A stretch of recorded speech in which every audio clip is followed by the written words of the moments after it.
Anyone but you. Hey guys.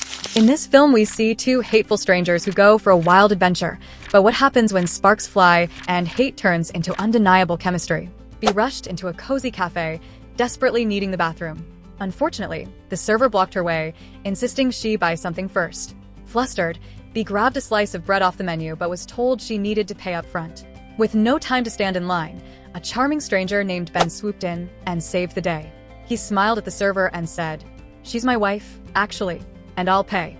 Grateful but caught off guard, Bea made a mental note of how cute he was before dashing off to the bathroom.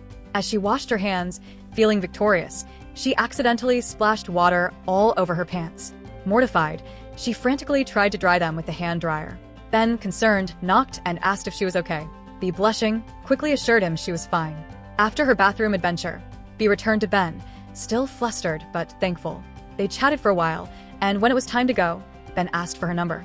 Thrilled, she gave it to him, secretly excited about how this little cafe trip had turned into something much more.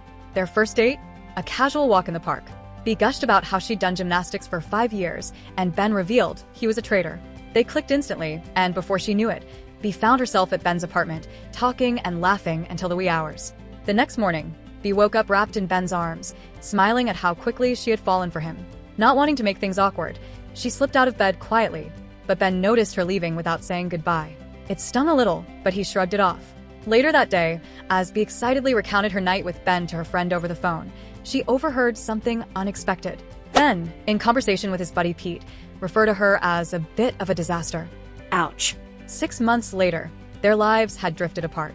Ben was out with his friends at a club when fate stepped in. He spotted Bea. To his surprise, Bea was there with her friends Claudia and Hallie. They all grew up together, and Ben quickly realized how intertwined their lives had become. After some awkward small talk, Bea dropped a bombshell. "I'm engaged." Stunned, Ben grabbed a drink and tried to play it cool, toasting to the fact that he wouldn't be seeing her anymore. Time passed, and soon everyone was on a plane to Australia for Claudia and Hallie's wedding. Of course, Bea and Ben were on the same flight, seated near each other. Bea, trying to be sneaky, attempted to steal a cookie off Ben's tray while he slept. Unfortunately, her coat got caught in his seat. In a panic, she tried to free herself, accidentally wriggling out of her coat and ending up in quite a compromising position. When they finally arrived in Australia, the gang stayed at Pete's stepdad's house. Bea was still trying to keep her distance from Ben, but Claudia, always the peacemaker, urged them to act like adults and move on. During a beach day, things got awkward when Bea saw Ben chatting up Margaret, his ex feeling a twinge of jealousy. Bea couldn't help but ask Hallie who Margaret was.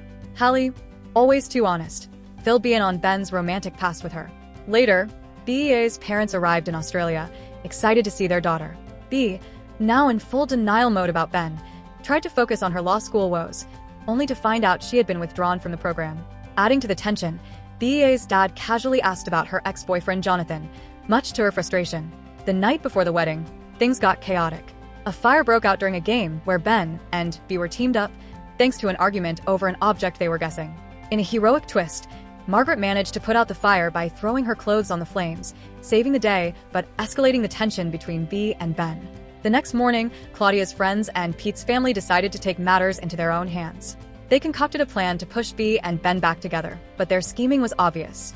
Bea and Ben saw through it and had a good laugh, appreciating the efforts even if they weren't quite ready to reconcile. Things took a turn when Bea asked Ben to pretend to be her boyfriend again, this time to keep Jonathan at bay. Ben agreed, and for a brief moment, it seemed like their old spark had returned. They put on a show for everyone at Claudia's wedding, faking a happy reunion. Jonathan was heartbroken, but Bea didn't seem to care anymore. Her feelings for Ben were becoming harder to ignore. As they spent more time together, Bea began to second-guess everything. She didn't know if Ben was the right man for her, given his history of dating around. The tension hit a high point when they were at the edge of a cliff, arguing about their past, and Ben, in a playful moment, asked if he could hold her butt. Laughing, Bea agreed, though the moment quickly turned chaotic when a spider crawled into Ben's pants, leading him to strip down and put on Bea's pants in a panic.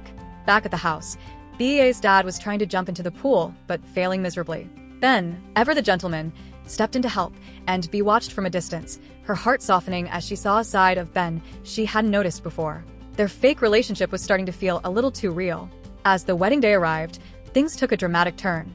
Margaret kissed Ben at the reception, and Bea, seeing it, felt a pang of jealousy she couldn't shake. She stormed off, leaving Ben confused and hurt. When Ben finally realized how he felt about Bea, he rushed to find her, jumping into the sea after her in a grand romantic gesture. By the time he reached her, Bea was waiting by the opera house, staring out at the water. Ben, soaking wet but determined, finally told her how he really felt. They kissed under the moonlight, their friends watching from a distance and cheering them on. From that moment, Bea and Ben knew they were meant for each other. Despite all the misunderstandings, mixed signals, and chaotic moments, their love story had finally fallen into place.